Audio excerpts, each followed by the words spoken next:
Hello, everybody. So this is episode 2 with Ed, Ask Ed. So this is the full picture business and property secrets. The reason that it's called secrets is because we're getting professionals in to offer their secrets to help you out either within business or within property and how they interlink. So again, Ed, thanks very much for coming back. Always welcome.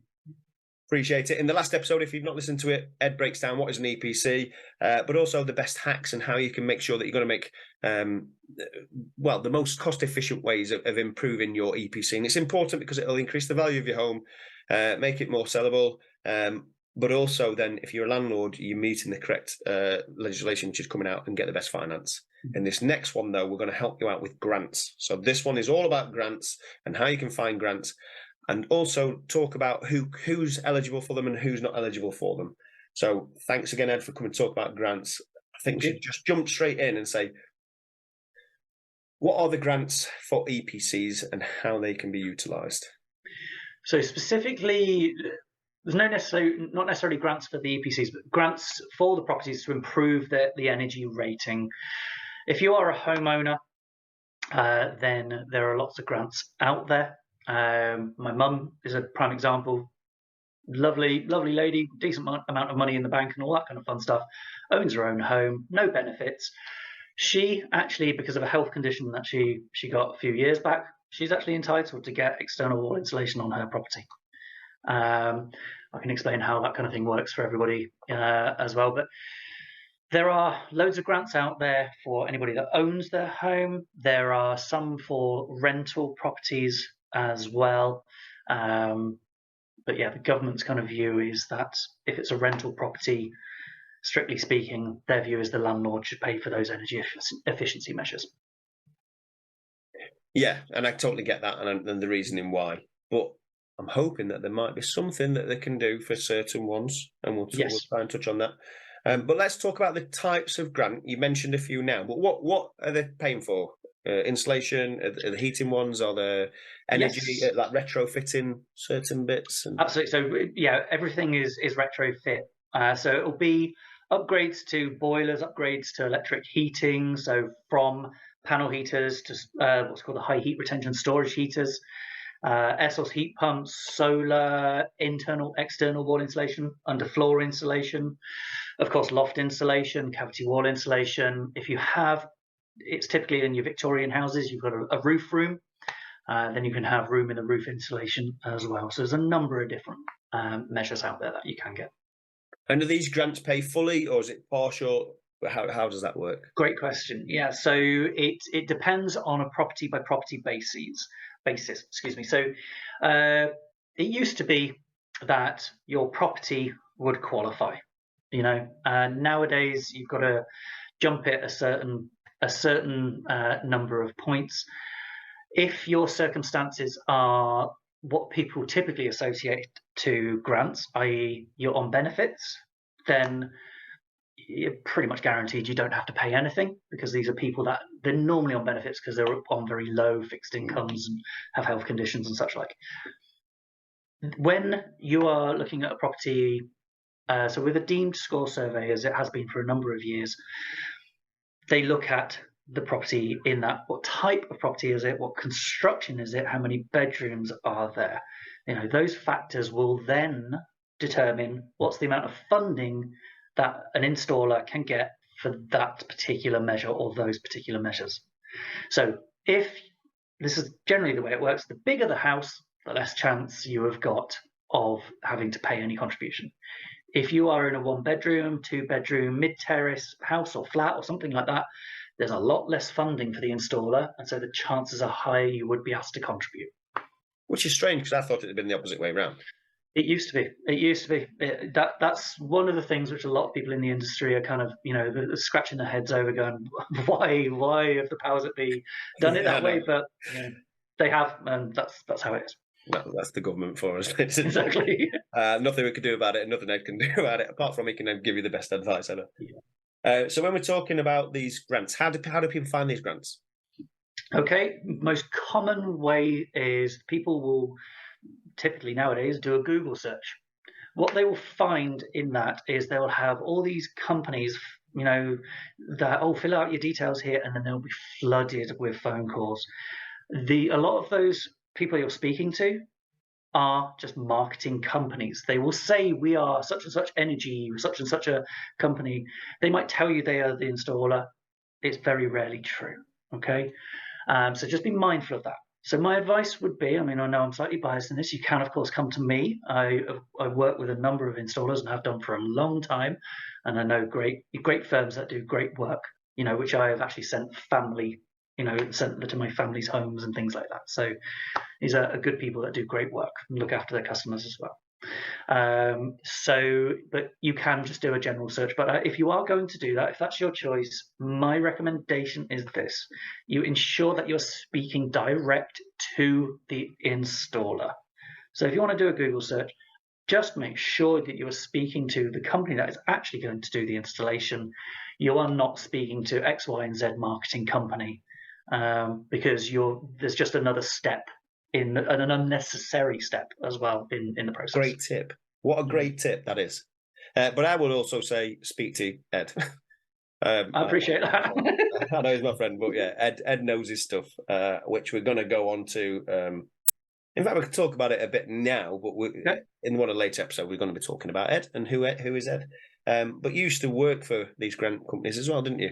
I did. I used to be a salesman. The last thing I was selling was solar panels, and I've got a great passion for solar panels and all their great benefits. This was back when the feed-in tariff, was at its highest, and life was good. So great passion for that. And then I just took a sort of a detour. Lost a little bit of love for the sales side of things when it was like they were trying to make it more like a double glazing sales thing, and that's really not what I want to associate myself with. Yeah.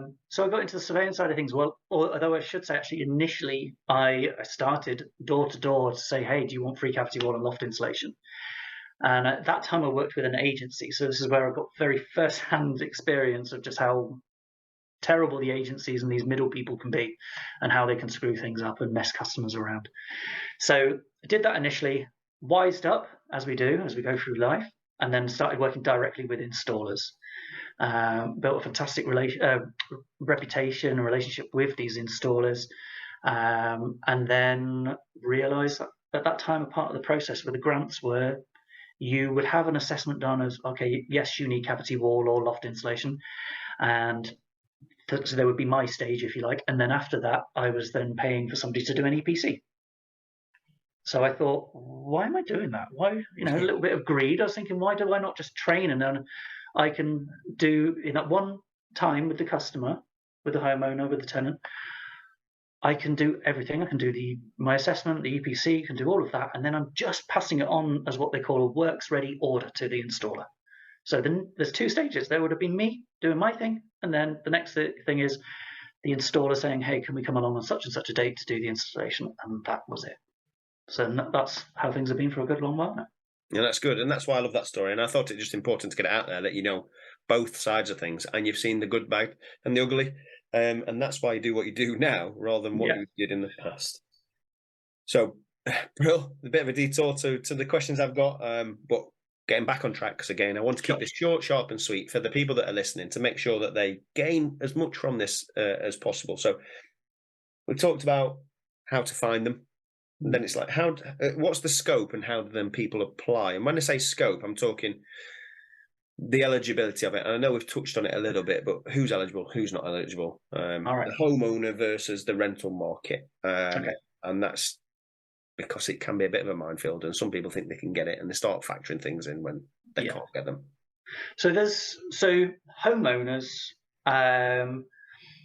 if I start with them just initially, so homeowners, if you've got some form of benefit, it's pretty much green light. You've got it, okay, because of whatever the reason that you have the benefit, the disability, or whatever it may be.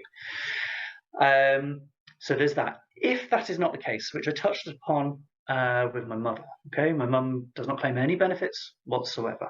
This is, as I say, she's done very well for herself in life, but she had a health condition, or has a health condition. So if you have any mental health, cardiovascular or respiratory, hers was a cardiovascular thing. Because of that, and because of her age, being 76 years old, and because it happens that she's not a multimillionaire, then because of that, she is entitled to get At her property, she could get external wall insulation, underfloor insulation. If she wanted, she'd get a replacement boiler. She only wants to go with the external wall insulation, so that's going through the process now. And then onto the social market, which is just social landlords. They will do things themselves. So they could be workers. These people could work. They might actually earn okay, but it could still be covered through, because they're a social tenant. It's dealt with separately.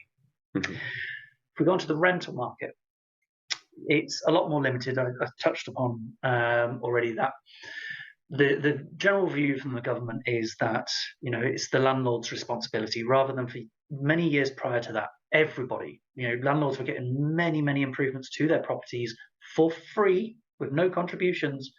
The Green Deal being an example of that scheme. The landlords didn't need to pay a penny. The tenants paid for it all via a debt attached to their bills. So government changed their tack and said, right, it's the landlord's responsibility now. However, there is an exception to that, and that is first-time central heating. So for the people that are part of your group, if you have bought a property or you happen to have a property and it's got mains gas to the property, it doesn't have to be connected, it doesn't even have to be a meter there, but as long as mains gas is into the property, if they do not have central heating, if they have electric heating, for instance, or there's no heating at all, then there is a grant that the landlords and the tenants would be able to get, and that is where we would go and we would put all the pipework in, all the radiators in, the full heating system, all the controls, absolutely everything, for no contribution. And you mentioned about how do these people apply? Very simple.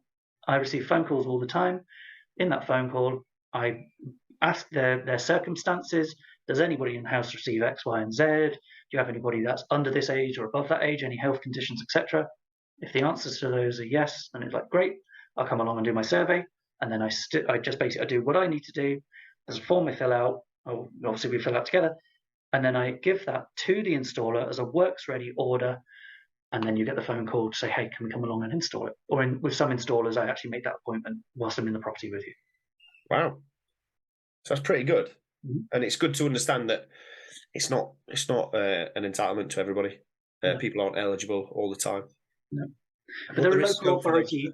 Sorry, I forgot to mention there is a few local authority schemes as well. So this is where my mum would qualify because she doesn't get any benefits. There are local authority schemes. Now, each different local authority has a different income threshold. St Helens is an example I tend to use because the figure just seemed to be kind of crazy to me. So St Helens at the time, it was 37, I think it's £37,500.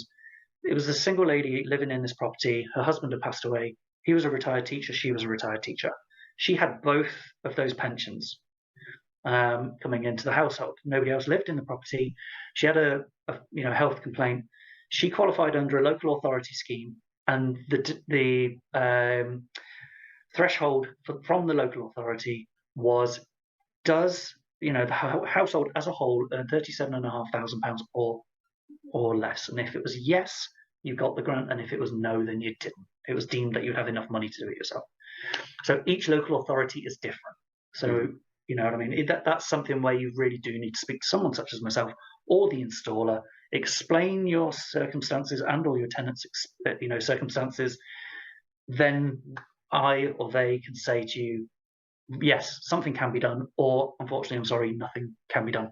And that way you're saving your money. You're not, as the owner of that property, you're not having to shell out money, or if you're doing this on your own property, you're not having to shell out money unnecessarily. Potentially you could have gotten these things either heavily subsidized or free. Yeah, that's amazing. And that's the tips that we want to give out to people, because what we want to do is make sure that you get what you're entitled to, improve your living, because it's going to improve your living. It's going to reduce your bills as well, because you're getting insulation, but also help you grow. Say if you've got a business as well. So say if you start out business, you need to improve where you're living. It's going to cut your bills down, which then means you can do more hours, or it's going to cut your cost of living down, which means you can put more energy into your business. This is what it's for. Those working with social housing, though, landlords, just be mindful that you can get get some grants or eligibility to get grants. I do believe there's some requirements, and again, I was going to touch on this. It's local authority. Yes.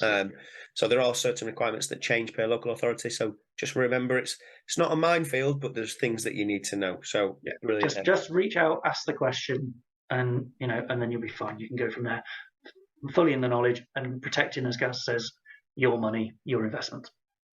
Exactly. So thanks again, Ed. We'll cut this one and keep it short, sharp and sweet, because we've got lots more to add over the next few episodes to keep people safe. And I want to make sure that we're keeping them engaged, which I know they will be because you're offering amazing advice. But I want to make sure that they get all the value that they can. But appreciate it, Ed. Thanks very much for coming. Again, how can they find you? So give me a call on 07725 335 436. Email ed@ask-ed.co.uk, or the website is ask-ed.co.uk. Amazing. Thank you. Appreciate your time. Everyone, Ed's given this time for free just to come out and help you all come along. So thanks. Really appreciate it. Awesome. Thank you.